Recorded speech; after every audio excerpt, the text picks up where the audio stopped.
जैन धर्म के सिद्धांत, 5 महाव्रत, इसी को जो है जैन धर्म के सिद्धांत भी कहते हैं और इसी को है 5 महाव्रत भी कहते हैं।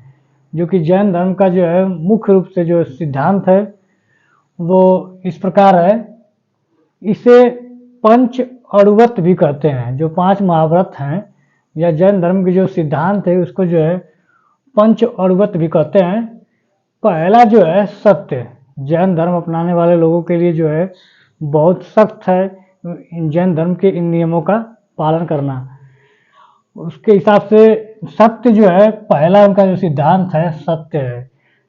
कहने का तात्पर्य है सदैव सत्य बोलना। जैन धर्म के अगर आप अनुयायी हैं तो आपको जो है सदैव सत्य बोलना है। दूसरा जो उनका सिद्धांत है अहिंसा, अर्थात हिंसा न करना, किसी प्रकार की हिंसा न करना। जीव जंतु पशु प्राणी किसी भी प्रकार की आपको हिंसा नहीं करना है। तीसरा जो सिद्धांत है असत्य, जिसका अर्थ होता है चोरी नहीं करना। यदि आप जो है जैन धर्म के अनुयायी हैं तो आपको चोरी करना जो है सख्त मना है कि आप चोरी नहीं कर सकते हैं अगर आप जैन धर्म के अनुयायी हैं तो। और चौथा जो सिद्धांत है अपरिग्रह, जिसका तात्पर्य होता है संपत्ति इकट्ठा न करना या संपत्ति अर्जित न करना। आप जैन धर्म में हैं तो आपको जो है संपत्ति इकट्ठा करने के लिए मनाही है, आप नहीं करेंगे।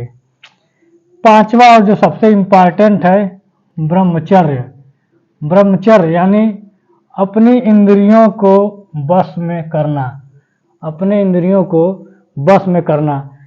यहाँ जो 5 जो मुख्य सिद्धांत है उसमें अगर देखा जाए तो जो 4 सिद्धांत हैं सत्य, अहिंसा, असत्य और अपरिग्रह, ये जो है पहले से ही पार्श्वनाथ जी के द्वारा या जैन धर्म के अन्य जो महापुरुष थे उनके द्वारा ये पहले से चला आ रहा था। लेकिन 5वां जो मुख्य सिद्धांत था जिसको महावीर स्वामी जी ने जोड़ा, इसको कहते हैं ब्रह्मचर्य। और आपसे जो एग्जाम में ये पूछता है और ये बहुत इम्पॉर्टेंट है कि जो महावीर स्वामी जी ने जो आखिरी सिद्धांत जोड़ा है वो कौन सा है, तो वो ब्रह्मचर्य है। और जो 4 सिद्धांत इससे पहले हैं वो पार्श्वनाथ जी या उनसे पहले के जो महापुरुष थे उनके द्वारा ये चला आ रहा था। 5वां जो है महावीर स्वामी जी ने जोड़ा है। आपसे एग्जाम में ये पूछता है कि जो 5 सिद्धांतों में जो आखिरी सिद्धांत कौन सा है, या ब्रह्मचर्य सिद्धांत को किसने जैन धर्म के सिद्धांतों में शामिल किया है। ये आपके 5 महाव्रत हैं। जैन धर्म के तीर्थकर एवं उनके प्रतीक। जैन धर्म के जो 24 तीर्थकर हैं उनके कुछ प्रतीक हैं, जिन प्रतीकों के आधार पर जो है उनके महापुरुषों को जाना जाता है।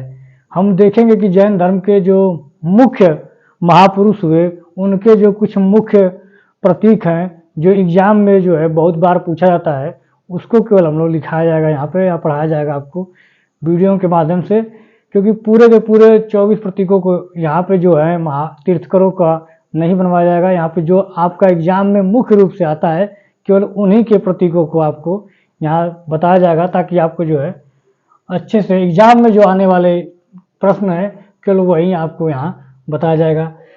जैन धर्म के तीर्थकर और उनके प्रतीक हम 2 भागों में इसको बांटकर आसानी से समझने के लिए देखेंगे कि जो पहले तीर्थकर हैं, जैन धर्म के जो पहले तीर्थकर रहे हैं ऋषभदेव। हम जैन धर्म के 24 तीर्थकर के बारे में विस्तार से उनके नाम बता चुके हैं, और जो 23वें तीर्थकर पार्श्वनाथ जी हैं उनके बारे में विस्तार से पढ़ाया है, और महावीर स्वामी जी जो 24वें तीर्थकर हैं उनके बारे में भी विस्तार से बताया है। अब इसमें जो है जो मुख्य रूप से जो तीर्थकर हैं उनके केवल प्रतीक चिन्ह को बताएंगे। यहाँ पे हम जो पहले तीर्थकर हैं ऋषभदेव, उनका जो प्रतीक चिन्ह है वो है साढ़, जिसको वृषभ कहते हैं, साढ़। और दूसरे जो 24 तीर्थकरों में जिनका क्रम दूसरा आता है उनका नाम है अजीतनाथ, जिनका प्रतीक चिन्ह क्या है, हाथी है। तीसरा जो देखा जाएगा शांतिनाथ जी, जो 16वें नंबर पे आते हैं। 24 तीर्थंकरों में जो 16वें नंबर पे आते हैं, जिनका नाम शांतिनाथ है, उनका जो प्रतीक चिन्ह है वो है हिरण है, हिरण। चौथे क्रम पे अगर देखेंगे पार्श्वनाथ जी, जिनका जो तीर्थंकरों का जो क्रम है उनमें 23वें स्थान पे आते हैं और उनका जो प्रतीक चिन्ह है वो है सांप, पार्श्वनाथ जी का सांप। और आखिरी जो 24वें महावीर स्वामी जी थे, 24वें तीर्थंकर, उनका जो है प्रतीक चिन्ह जो है सिंह है। आपको एग्जाम की दृष्टि से कोई प्रतीक चिन्ह याद रहे या न रहे, पहला प्रतीक चिन्ह ऋषभ देव जी का इम्पॉर्टेंट है, 23वां जो है पार्श्वनाथ जी का इम्पॉर्टेंट है, और 24वां महावीर स्वामी जी का। पहला जो है ऋषभ जी का सांड, और 23वां जो है पार्श्वनाथ जी का सांप, और महावीर स्वामी का सिंह। इतना तो आपको याद रहना चाहिए, ताकि आपका जो है एग्जाम में अगर ऑब्जेक्टिव में भी अगर आता है तो आप अगर ये तीनों आपको पता है तो आप आसानी से कर लेंगे। ठीक है। जैन धर्म में जो है एक मुख्य विधि है जिसको कहते हैं संलेखन प्रक्रिया या संलेखन विधि। ये जैन धर्म के लोग अनुयायी होते थे, वो इसे मानते थे, और ये बहुत ही कठिन विधि थी।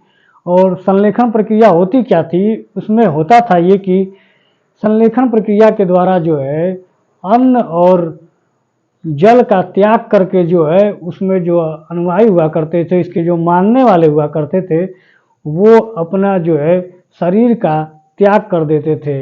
यानी कि जो है अन्न और जल का त्याग करके जो है अपने शरीर को जो है मृत्यु के हवाले कर देते थे।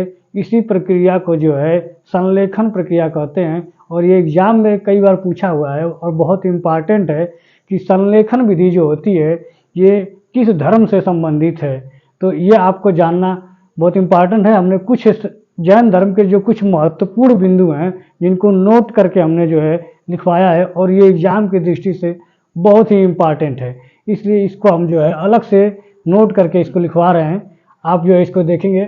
संलेखन प्रक्रिया, संलेखन प्रक्रिया जो होती है अन्न और जल का त्याग करके मृत्यु को प्राप्त करना।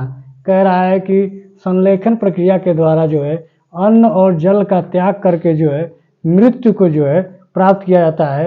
इसी प्रक्रिया को जो है संलेखन प्रक्रिया कहते हैं।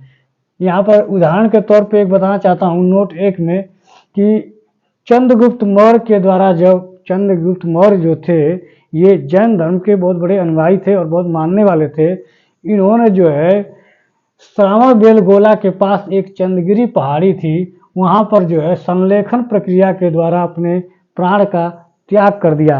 एग्जाम में आपसे पूछेगा कि शासक चंद्रगुप्त मौर्य की मृत्यु किस प्रक्रिया या किस विधि के द्वारा हुई थी, तो आपको ये जानना आवश्यक है कि संलेखन प्रक्रिया के द्वारा जो है इन्होंने अपना शरीर का त्याग किया था। और कुछ जैन साहित्य है, जैन साहित्य में इम्पॉर्टेंट है भगवती सूत्र।